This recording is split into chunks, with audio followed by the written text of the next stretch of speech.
Hello everyone, the immigration chaos continues. As you can see, the stretch of tents here from Harold's Cross all the way down on the Grand Canal continues. It's been here for up to about 4 or 5 months at this stage, and it costs up to €20,000 a week. Now, over the last few weeks, Waterways Ireland have introduced 24-hour security. So the cost would be around €30,000 per week to maintain the barriers that are just behind me on the stretch of the Grand Canal, and it all comes from the public purse. So the 24-hour security to prevent people from camping along the banks of the Grand Canal, which is absolutely disgraceful. But again, it shows you these absolutely nonsensical responses to serious crises in Ireland, such as the immigration crisis. Many more people have come to Ireland over the last number of weeks, are sleeping in parks around this area. There's well over nearly 2,500 people without accommodation. And according to Roderick O'Gorman, about 350 are still coming per week. 50 people per day are still coming to claim international protection. And many are scattered into parks all around this area, down as far as Ranelagh and into Beggars Bush and all those areas as well. A lot of tent cities are springing up. Now, the rhetoric coming from the political establishment is more of the same narrative.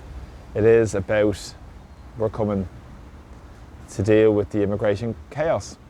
But they're fully signed up members to support the immigration chaos because of the facilitation for the big bosses in terms of the cheap labour and in terms of huge profits for the commercial property owners.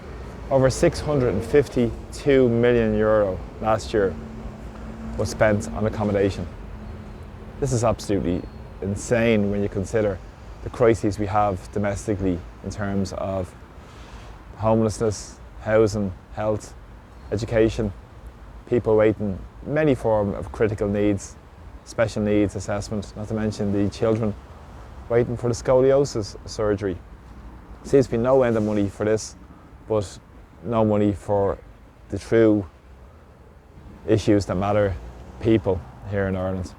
And of course, the response will be more of the same narrative leading into the election. They'll be looking at reducing the offerings to asylum seekers, which is trying to say they're claiming to do something when they're not, and faster processing and more staff with the International Protection Office. Now, this is more of the same lazy spin narrative that comes from the political establishment. As I said, they'll bow down at every single time to benefit the bureaucrats in Brussels rather than serve the interests of the people here in Ireland, where you see so much more wealth being transferred to the already wealthy in society, while ordinary people are the ones that pick up the tab. And O'Gorman has been speaking in the last few days about the fact that he has no regrets in immigration. Isn't that remarkable? The Minister for Disintegration himself has no regrets. It shows you how out of touch these political elitists really are and how much of a bubble they're in, when they're well cosseted and protected by their media lackeys every single time, and in the context of the devastation that their policies have caused on ordinary people. And this is a country, of course, which on paper is very rich.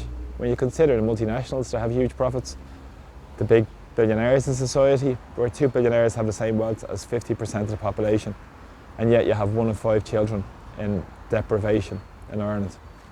But as I've said, there's plenty of money for this industry, but no money for the basic needs that matter ordinary people here in Ireland. And of course, they're fully supportive of the EU Migration Pact, but this has fallen apart at the seams because recently Germany have imposed their own border controls. So this so-called pan-European approach, it shows that Ireland are really the lackeys of Europe. And considering the kick in the teeth they got in the last number of days with McGrath being offered a role as the Rule of Law and Justice Commissioner, shows you how far their star has fallen in Europe. But again, the Irish political establishment, they don't have an alternative. Their alternative is no alternative. Their strategy is to continue the same policies, the neoliberal policies of the European Union every single time, rather than standing up and serving the interests of the people here in Ireland.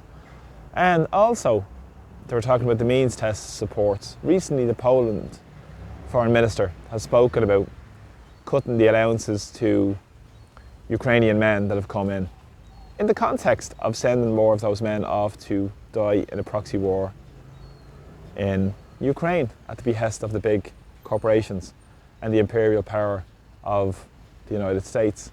This is what it's all about.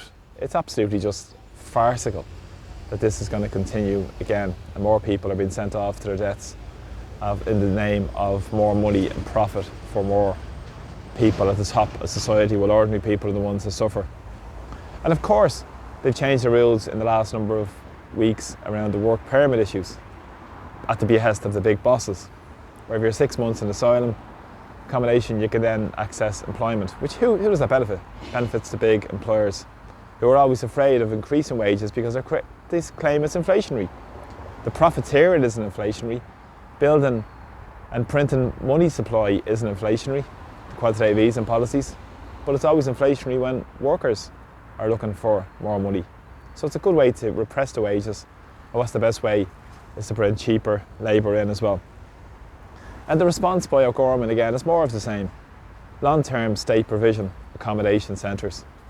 This is the same government that said they were going to abolish direct provision in the lifetime of this government. It seems now it's gone on steroids, where they're going to have up to 6 long-term accommodation centres. Places like Thornton Hall, which was voted as a prison at one stage. Now we have also our prisons that are falling apart, archaic, places like Mountjoy. But of course, this is about making profit and bowing down to their European masters rather than serving the interests of the people here in Ireland. And also places like Athlone and other places are looking at long-term accommodation centres, which are essentially just more of the same nonsense that the Irish government's response to this has been. And they're looking also to set up an accommodation project management group, which is another quango. It just goes on in Ireland. We have quango here, Waterways Ireland, that are supplying these fences and who are paid out of the public purse, getting huge money for this. Rather than maintaining the canal, they're more interested in fencing it off. But this is how Ireland really works. It doesn't work for the interests of ordinary people. Even yesterday, Central Bank reported we need a huge amount of homes over the next 25 years to keep up with demand. The context of the increase in population, well over 146,000 extra relative to population last year. And that's from the CSO, and also in the context of extra pressure on services. And of course, they always say that communities don't have a veto. This is the famous narrative that comes from the political establishment. Nobody has a veto. What about community sovereignty? What about community participation? But it's okay if you're a Fine Gael minister like Patrick O'Donovan in Limerick, who can then decide he doesn't want it because of lack of services and so forth.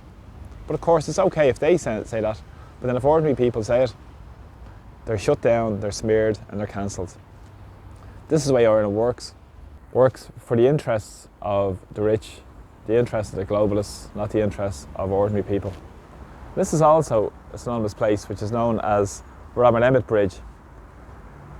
People like Robert Emmet stood up for our independence, stood up for our sovereignty, and now it seems like a distant memory with the Irish political establishment. But that's critically important now more than ever, how to build an Ireland for the people and that's run by the people, where the needs of people in our country are met. Thanks for all the support on my videos, really appreciate them. Please press subscribe to my YouTube channel too. Slán, bye bye.